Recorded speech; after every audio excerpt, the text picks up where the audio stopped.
Mesdames, Messieurs, nous restons plus proches de vous. Bienvenue à ces premiers numéros, l'actualité du jour. La cité des Roubaïa n'est plus contrôlée par les rebelles du 23. Cette cité minière stratégique de la province du Nord Kivu a enregistré des violents affrontements trop tard dans la soirée. L'actualité également, c'est l'actualité sportive. Aujourd'hui, nous allons recevoir notre sportif maison, Georges Benouima. Bonjour et bienvenue. Bonjour Blaise et bonjour à tous les amoureux du sport à travers Kivu Morning Post TV. En sommaire, que peut-on retenir de l'actualité sportive, Georges Benouima?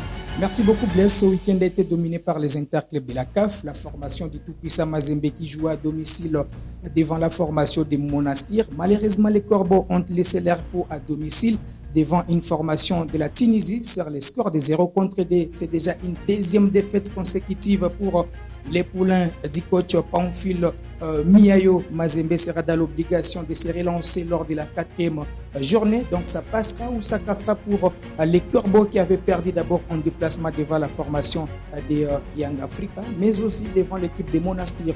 Viclip qui était sur un bilan d'une défaite a réussi à s'imposer devant son adversaire et puis Desempe a été piégé et Lupopo a remporté son premier match depuis le début de cette compétition.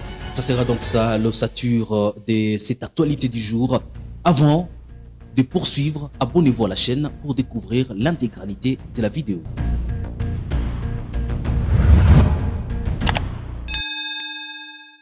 Et pour commencer l'actualité du jour, nous allons faire un focus sur la situation des déplacés.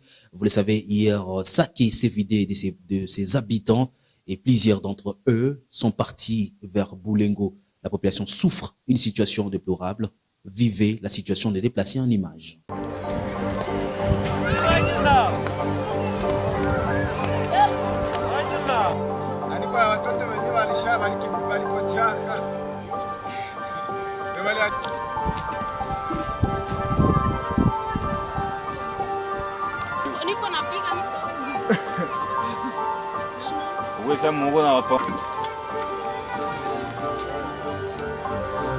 Aisha, tuko na njala na mvula iko nanyesha, tunanyeshewa. Watoto nao wako hapa waliachaka masomo, hawasome tena. Hivi niko nao hapa wako na njala ya mingi, hawasome tena.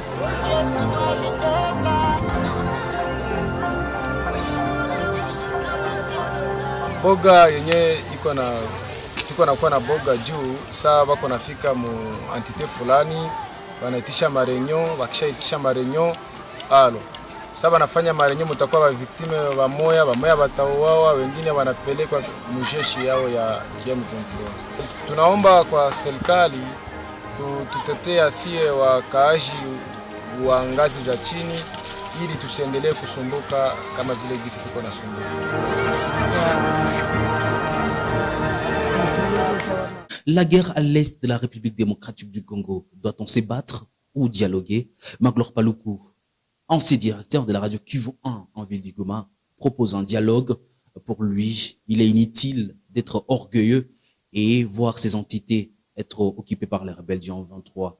Il vaut mieux dialoguer, suivant sa pensée. En reculant, nous pouvons dialoguer pour stopper l'avancée et voir comment déjouer les stratégies du M23 et de ceux qui sont derrière cette guerre. Si nous faisons rien que la guerre, nous vanter de gagner la guerre, on ne va pas gagner la guerre. Pendant qu'on a perdu Bunagana, Mouchaki, non, soyons réalistes, laissons l'orgueil. Il y a des gens qui souffrent. La guerre signifie des morts, signifie des blessés, signifie des déplacés de guerre, signifie la faim. La vérité congolaise, c'est quoi? C'est que aujourd'hui, il faut que la guerre s'arrête. Il faut que l'avancée du M23 stoppe. On avait déjà donné une solution à Kampala. Pendant que, au niveau stratégique, notre armée se réorganise.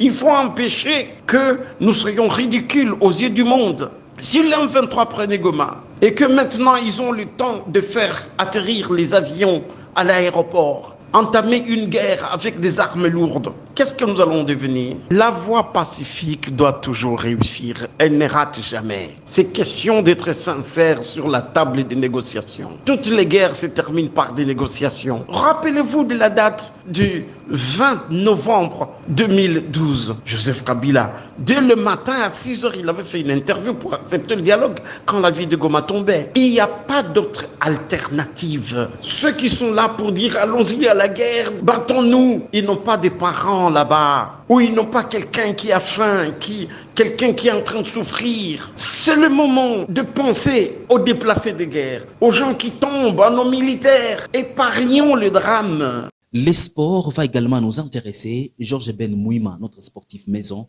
va nous en parler. Georges Ben Mouima, bienvenue. Et qu'est-ce qui a marqué l'actualité sur le plan sportif? Blaise, il faut le dire, les yeux de tous les amoureux du Baloro étaient rivés sur les interclubs de la CAF. La formation du tout-puissant Mazembe qui recevait à domicile la formation de l'Union sportive des Monastires. Malheureusement, les Corbeaux ont perdu à la maison dans les stades tout-puissant Mazembe de la commune de Kamalondo, devant un public plein comme un œuf. Les Corbeaux ont rondi les armes devant l'équipe visiteuse. Mazembe sera dans l'obligation de se relancer lors de la 4e journée qui marque d'ailleurs le début de la phase retour de la phase des groupes de la Coupe de la Confédération de la CAF.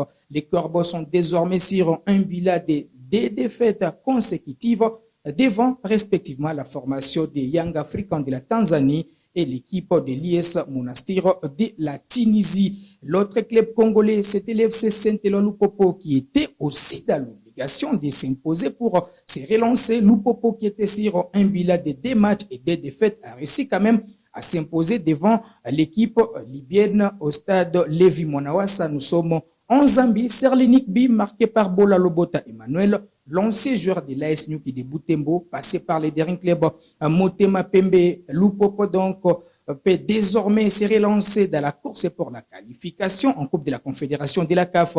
DSMP, c'est l'autre ambassadeur de la RDC qui était sur la pelouse. Malheureusement, les Immaculés ont été piégés et ont perdu leur match sur la note de 0-1. DSMP est désormais bon dernier dans son groupe avec des petits points puisque DSMP avait réussi quand même à arracher des matchs nuls. Mais jusque-là, DSMP manque l'efficacité puisque la ligne d'attaque de cette formation ne fonctionne pas convenablement. Vous le savez d'ailleurs, l'attaquant de cette équipe du DSMP qui était parmi les révélations de la sélection nationale au championnat d'Afrique des Nations, Jonathan Ikangalombo, n'est toujours pas dans l'effectif. Donc, il y a un problème entre l'international congolais et les dirigeants du dernier club Motema Pembe. Et l'important serait de trouver une solution pour voir ces joueurs apporter un plus sur la ligne d'attaque des Verts et Blancs de la capitale congolaise. V-Club était aussi sur le terrain à l'occasion de la 3e journée de la phase des groupes de la Ligue des Champions. V-Club, c'est le seul représentant congolais encore en lice en Ligue des Champions après l'élimination de Mazembe qui joue la Coupe de la Confédération. Et puis V-Club qui avait perdu son premier match a réussi quand même à gagner la jeunesse sportive de la Kabylie sur les scores d'1-0 sur l'unique but marqué par l'expérimenté qui est passé d'ailleurs par la sélection nationale. Il a enfilé la tunique de l'équipe nationale à plusieurs reprises.